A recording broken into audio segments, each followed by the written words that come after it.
चित्रपटातील थरारक प्रसंगालाही मात देईल असा तांत्रिक तपास करत रायगडच्या नेरळ पोलिसांनी मोबाईल टॉवरच्या 24 बॅटऱ्या चोरी करणाऱ्या टोळीचा पर्दाफाश केला असून मुख्य सूत्रधार रबी उल इस्लाम शेख याला सिने पद्धतीने अटक करत 5 मोठ्या गुन्ह्यांची यशस्वी उकल केली आहे. 2 जुलै 2026 रोजी कर्जत तालुक्यातील दामत परिसरातील मोबाईल टॉवरवरून लाखो रुपयांच्या बॅटऱ्या चोरीला गेल्याची तक्रार दाखल होताच नेरळ पोलिसांनी तपासाचा चक्रव्यूह रचला.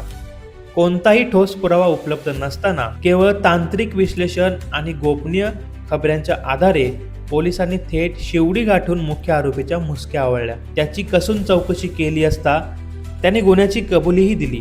तर त्याच्या इतर फरार साथीदारांचा पोलीस आता गांभीर्याने शोध घेत आहेत. या धडक कारवाई दरम्यान चोरीस गेलेल्या 144 बॅटऱ्या फोडून त्यातील सुमारे 2,52,000 रुपये किलोचे 1008 किलो सिसे आणि गुन्ह्यात वापरलेली 2 लाख रुपये किमतीची इको कार असा एकूण 4,52,000 रुपयांचा मुद्देमाल हस्तगत केला आहे. या कारवाईमुळे नेरळसह खालापूर, पेण, दादर आणि नवीन पनवेल पोलीस ठाण्याच्या हद्दीतील एकूण 5 गंभीर गुन्हे उघडकीस आले असून गुन्हेगारांचे धाबे दणाणले आहेत.